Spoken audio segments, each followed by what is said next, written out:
Someone is bound to die because of adultery. I slowly woke up, rolling away from the man I was sleeping with. My first urge was to relieve myself. My muscles were a little stiff from lying in the same position since our third round of sex had come to a glorious end, and we collapsed into each other's arms for the night. Greg came to his senses with a wide grin. Soon we were having sex again. I still loved Mike, but I need Greg for sex. I wasn't ready to fully give myself to Greg yet, if I ever would be. Our little hookups will only last 3 or 4 weeks, and I don't think I'm in love with Greg. Yes, I was still in love with Mike. Sweet, gentle Mike with gentle manners. With Mike, I made love. Greg and I had hot, wild sex. I didn't know how long I could hold them both, but I knew it wasn't time to commit to Greg yet, so I kept quiet. I woke up slowly, and when my mind cleared, I realized I was sitting with no clothes on tied to a chair. Coming to my senses from the panic of my situation, I hoped I could wake up from this horrible dream, but to no avail. This is reality. I am not alone in this room. Greg, my lover, was tied to the same chair and was also without clothes. The last memory slowly surfaced in my mind. Mike, my husband, had left on a 3-day business trip just 2 days ago, so Greg and I were spending the morning in bed before going to work. We were just about finished with our night of lovemaking when I heard a noise, and the world went dark. I looked around the room and began to panic. I had never been here before. We must have been kidnapped and taken from my home, probably hundreds of miles away. It was a room about 10 by 12 feet, built of concrete blocks and painted light gray, with cheap fluorescent lighting overhead. Against the far wall stood a practical metal desk, on which a few papers were neatly laid out, and a desk chair. A computer monitor and keyboard stood to the side of the papers. Framed maps of our neighborhood, of various sizes and scales, hung on the side walls. I turned my head to look at the back wall, since our chairs were almost in the center of the room, and saw a closed door and a man in a military camouflage uniform standing at attention. Remembering my condition, I quickly blushed and turned away. It was at this time that Greg's head began to move. I wanted him to wake up. I'm not sure it would do me any good, but I really wanted him to wake up with me. So I desperately shouted his name. Finally, I heard him shake off his drowsiness and ask, "What is going on here?" As if I could tell him anything. The man at the door spoke into the intercom next to the door. "They're both awake by now, Cap." The half-familiar voice on the other end of the wire, drowned out by static, replied, "Thanks. I'll be right there." A moment later, the door opened. I turned my head to see who had entered and was slapped in the face. "Eyes forward!" came the order. When I heard footsteps, goosebumps ran down my spine. Our heads were tilted so we could only see our bodies and the floor. Footsteps again, and a man in black pants and boots walked over to the table. A hand moved away from my head. I slowly raised my head and saw my tormentor. He was wearing the same black clothes as the man who had first entered the bedroom. Then I saw the face and was pleasantly surprised. It was Mike. My husband was here. Everything would be okay now. He would save me from this, and Greg, his good friend, too. Then I saw anger and hurt. He knew about Greg and me. This was worse than I thought. "Mike, I'm so sorry," I cried. I had to tell him, to make him realize that I loved him and what happened with Greg was just a mistake. "Mike, leave it alone, you cheater," he blurted out. "Mike! Mike! Why? I thought we were friends." "Shut up, asshole. I should tell you the same thing because friends don't have sex with their friends' wives, do they, friend?" Greg cringed slightly when Mike said the last word with anger and sarcasm. "Please, Mike, it just happened. You were away on business so much. I was lonely and—" "No excuses." He slammed his palm loudly on the table. "Don't try to fool me. It's useless to use all the trite excuses. It's too late now. I've offered to take you along on these trips, haven't I?" Sure, the days would be a little lonely, but you could sightsee and we'd spend the nights together in exotic places around the world. You chose a different path, a path that brought us all right here. Mike, it doesn't have to end like this. No, it doesn't end like this. I'll tell you how it ends. But remember, this is all your fault. What I always say when we talk about adultery. Do you remember? You always said, "Someone's bound to die." I never took those words seriously because you are such a gentle and loving person. You even dodge small animals in the road. I just know that you can't really kill someone, especially someone you love. The correct past tense is loved. You killed my love for you when you cheated on me with that mutt. There's nothing left in my heart for you. Just remember my warnings to both of you. There's a lot you don't know about me and my military service. In some ways, I'm not proud of it, but Sarge and I were very good at what we did. We successfully completed over 200 missions and only 2 of our team got hurt. You see, we were the government's top assassination team with over 450 kills to our credit. The look of extreme horror on their faces was priceless, but this wasn't the last time Jessica and Greg would face their fear. Their nightmare has only just begun. My name is Mike Reynolds, and not many people know my story. I was born in a mid-sized Midwestern town, growing up with a fishing rod in one hand and a hunting rifle in the other. My dad and I used them every weekend. We were a close-knit family. My dad and mom meant a lot to me. When my dad was hit to death by a drunk driver, I became very angry and embittered. Several times I got in trouble with police officers, and I just taunted them. Yes, keep chasing the kid who broke the window, but don't kill drunks off the road like the one who killed my father. Let's make sure we have our priorities straight, right? It got me away with it a couple of times, but one smart cop realized the direction I was going and locked me up for the night. "Graduation's coming up," he told my mom the next day. "What's he going to do afterward?" When she didn't have an answer, he offered his own. "Let's send him to the Marines. He needs some kind of therapy, and he's not going to see a psychiatrist, right? They'll offer a different kind of therapy there. I was an angry punk myself when I enlisted, and it cured me." In the end, my mom agreed, unable to find a better solution. They managed to convince me, angry, stupid, stubborn punk, that I was. My drill instructor took me on completely. He taught me how to channel and focus my anger and wait for the right time to attack. He showed me and taught me that experience and cunning always trump youth and inexperience. He taught me a lot, and my skills made me easily the best shooter on the firing range, which earned me the right to participate in the sniper test, which I also passed easily. I was transferred to the Covert Operations Group and was trained by the best of the best. After a while, I was invited to join the Covert Operations team. Due to my short stature, 5 feet 6 inches, and sturdy build, it was easy for me to move silently and stealthily. It also made many people underestimate me, which is very handy in my profession. That's where I met Sarge.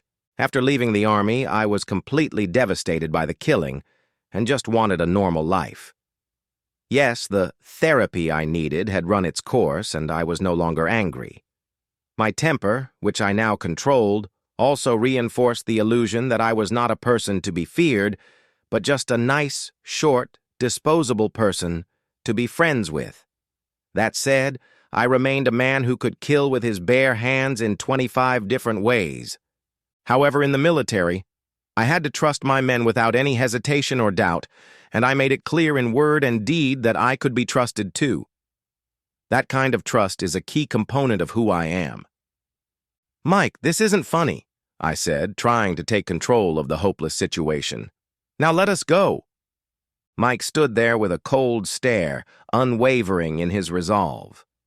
"I don't want to leave marks on your skin, or I'd beat the trash out of both of you right now. And you're right. What you and Greg did is definitely not funny." "Please, Mike. Just a short time ago, you were screaming, 'Please, Greg,' while giving him your body, you selfish cheater. You're in no position to ask for anything. It's obvious you both have no respect for me. Now you will both pay for that betrayal." Like I said, in the Army, my sergeant and I were members of an elite team. We killed in such a way that most of the victims of our missions sort of died of disease or other natural causes. A bullet or explosive device can be very effective, but not always the best way to do it. It depends on what message you want to send. Right now, you two traitors are sitting 10 feet under the floor of our garage. When I bought this house, Sarge and I dug out the basement and set it up in total secrecy. We're the only ones who know about it. This is where I came back to shortly after you dropped me off at the airport a few days ago. For the last 2 days, I've been here watching you two betray me. He reached over to the computer on the desk and turned on the monitor, showing a frozen frame of Greg and I lying on the bed having sex. It was a pretty crazy show at times. You could easily make a living, Jessica. See for yourself. He pressed a button on the keyboard, and the picture came to life. Mike pressed the button, stopping the action again, and the screen reflected his wife's delight. I really enjoy moments like this. It saddens me that you don't seem to enjoy sex enough, and you have to humiliate me in the process, in my own bed, don't you? I started to cry. Greg lowered his head in shame. What are you going to do to us? Greg asked. It's not about what I'm going to do to you, it's about what you've done to yourself. I admit that I have pushed things a little bit. That's why I told you about my military career. You won't tell anyone. Listen up. There is a rare and little-known disease, Brazilian fire fever, BFF. We've used it many times, and quite successfully. The virus is transmitted through blood quite easily and by lovemaking for sure. The best part is, there's no cure. Oh no, Mike, you didn't. No, I didn't, he interrupted me. Greg did. What? I didn't do anything like that. I would never... Shut up, asshole. Mike swung as if he was going to hit Greg, but stopped at the last second. Jessica, just in case you had any illusions about this guy lover being a single man, I'm going to clarify right now. Because I was this asshole's boss and good friend, I sent him to our office in Rio last week. He was there for a whole week. Of course, I used every possible excuse not to have sex with you, cheating asshole, since I wasn't sure what disease he might have already given you. Plus, I wanted you both to be ready and horny. Greg's return was to be on the same day I had to leave for 3 days at our office in New York. Now, the two of you had a chance to do something about those nasty, traitorous feelings. Needless to say, you did not disappoint me. My faithful, cheating wife even met him at the airport 2 hours after my plane left. You came straight back here and got down to business, didn't you? No. It wasn't like that, I said through tears. Don't try to lie to me, you cheater. You want to see the tape? You left a trail of clothes in the hallway on your way to our bed, didn't you? Our bed, you cheater. You betrayed me in our own bed. Tell me, he asked, lowering his voice, have you ever respected me, or have you always been such a fool? No! No! No! Enough of this nonsense. I demand that you let us go. You can't keep us here forever, Greg demanded, a slight tremor in his uncertain voice. Don't treat her like this. You loved her once. You're right, of course. I can't keep you here forever, and I don't need to. I did love her, and I gave her everything I could. She told me she loved, respected, and trusted me, and what did I get in return? Lies and betrayal. All I asked for was love and respect. It wasn't that hard. Jessica, obviously you didn't. Let's get back to my story. Jessica, I hate to tell you this, but he cheated on you in Brazil the very night he came home.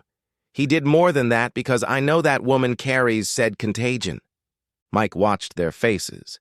She denied that he could have cheated on her, and Greg's face reflected complete horror at the realization of the truth Mike had just told.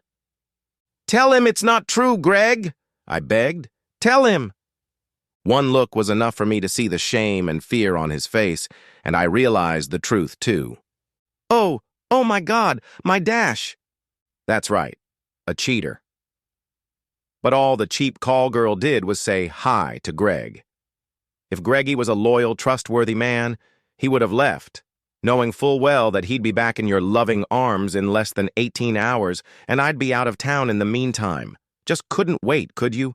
It's ironic, Jessica. You're a traitor, betrayed by the asshole you chose to betray me with. He smirked at me.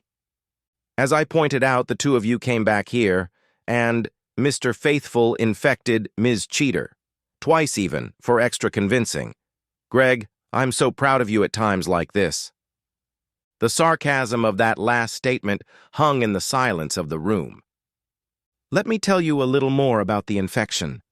As I said, there is no cure. Doctors have tried many things to delay the onset or alleviate the symptoms, but to no avail. However, it was discovered by accident that vitamin E accelerates and intensifies the onset of symptoms. Soon you will both be administered a high dose. BFF has an incubation period of 2 to 5 days. Most likely, from initial infection, the disease will progress to stage 1 at almost the same time for both of you. Of course, since Greggy was infected just 20 hours before he infected you. It's called fire fever, because it affects the nervous system and results in increased activity of the nerve endings. Any touch to the skin causes intense pain, like a second-degree burn. Your eyes become so sensitive that everything around you turns bright white, until eventually the optic nerve burns out and you go blind. It's the same with your hearing. The drop of a pin will be almost deafening until you are fortunately deafened. However, your motor nerves will fail first, effectively paralyzing you. In the final stage, your autonomic nerves stop working, which causes your heart to stop beating, and you die a very, very agonizing death. This whole process takes 3 to 4 days from the first symptoms, which will come in about 2 hours. Since it's a rare disease common in South America, I'm betting that the medics won't be able to diagnose it before you die. The sergeant took that bet, saying what a great hospital we have here. If I'm wrong, I'll gladly pay him $5. Not that it makes any difference. Like I said, there is no cure, just pain and unspeakable agony. I wanted to share the pain you've caused me, and this is the best way I could think of. In case you are worried about me, I inform you that one of my former team, who looks remarkably like me, is in New York. He's flying back this afternoon, and he and I are going to change in the airport restroom. Then I'll catch a cab and chat with the cabbie the whole way. I'll ask him to help me carry my bags, and when we get into the house, we'll find the trail of clothes you both left behind when you went back to the bedroom. There we will both find you, without clothes, semi-paralyzed, scared to death, and in severe growing pain. We will, of course, call 911 and get you to the hospital. I'll be the confused victim husband who has an ironclad alibi. They will eventually realize that Greggy caught the disease on his trip down south and passed it on to his cheating girlfriend as soon as he returned. Your families will be shamed by your public act, and your memory will be tarnished, and someone will say, "You got what you deserved." "How long have you known?" Jessica sobbed. "Since you first met here in my house on our bed, you piece of disrespectful trash. Because of my former profession, I keep the house under surveillance. I must keep an eye out for enemy agents seeking retribution, for my safety and yours. After Greggy came to our house the first time, I had to install a camera in our bedroom to record your games with each other. Ironically, the device I installed for our safety led to your death, didn't it? Why'd you have to kill us, asshole? I was your best friend." Again, Greggy, being such an asshole, you killed yourself. The call girl wasn't really seducing you, just flirting. Turns out all she had to do was say hello and you did the rest. So if you'd been faithful to my cheating wife for even a few hours, you'd still be alive. Besides, I warned you both repeatedly that I value loyalty above all else, saying that if I was betrayed, someone would die. Just in case my loving wife has forgotten what I said to her that morning when I left, I have a recording to remind you. Let me play it back. Mike clicked the computer screen a couple times and the screen came to life again, showing our kitchen as it was the morning he left for New York, the morning Greg returned from South America, the morning I'd gotten infected with that deadly virus. Mike's suitcase was on the floor when he lovingly turned to me for the last time. "Jessica, you know I love you more than anything in the world, don't you?" "Of course I love you, honey. I love you too. And you know I value trust and loyalty above all else, don't you?" "I remember you've told me that many times," I replied lovingly.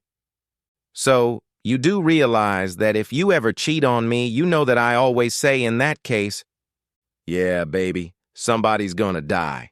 Don't you think that's a little over the top? Total trust is the foundation upon which my life is built. You can't give up that kind of faith. I'll tell you what, right now, if there's anything, I really mean anything, that you've ever done, and you know I'd be angry if I found out, tell me right now, and I'll forgive you. I'll forgive you for anything you might have done, but only if you confess within the next 2 minutes. After that, all bets are off, and everything goes back to the original standard." I saw the look of consternation on my face for a moment, as I wondered if he knew something and looked away embarrassed. I could fool him, I thought then. There's no way he'd know anything, and I don't want to hurt him. My affair with Greg will be over soon, and he'll never know about it. It's no big deal. No one got hurt. No offense. "No, honey," I said. "I can't think of anything." Actually, I was thinking at that moment about the last time Greg and I had sex, and about the meeting scheduled in a few hours. I didn't want to break Mike's heart by confessing my affair with Greg. "You seem to be thinking too deeply. Do you really have nothing to confess, babe? Are you really sure there's nothing you want to tell me? Confession is good for the soul, and sometimes it can save everyone a lot of heartache." "I was just dreaming about us, honey. I look forward to welcoming you home in a few days." I watched the screen with horror where I turned to Mike, hiding my emotions. "Last chance," he said, and his face turned stern, sending shivers down her spine. "If I find out anything later, someone's going to die." Mike turned off the tape. "Did I need to make it any clearer to you? I even called Greg from the airplane, and we had basically the same conversation." "You don't seem like such a tough guy. We didn't realize you were saying it so literally. Please don't do this to us." Her tears started flowing again. "You're not listening. You did this to yourselves. You have the nerve, after betraying, disrespecting, and belittling me. You both did so without any respect or any feelings for me other than complete contempt. Now you have essentially committed suicide and are blaming me for your lack of morals and loyalty. I always said that if you cheated on me just once, or if you were forced or drugged, only your lover would die. But that is clearly not the case." "But I love you, Mike." "You have a very strange way of showing it.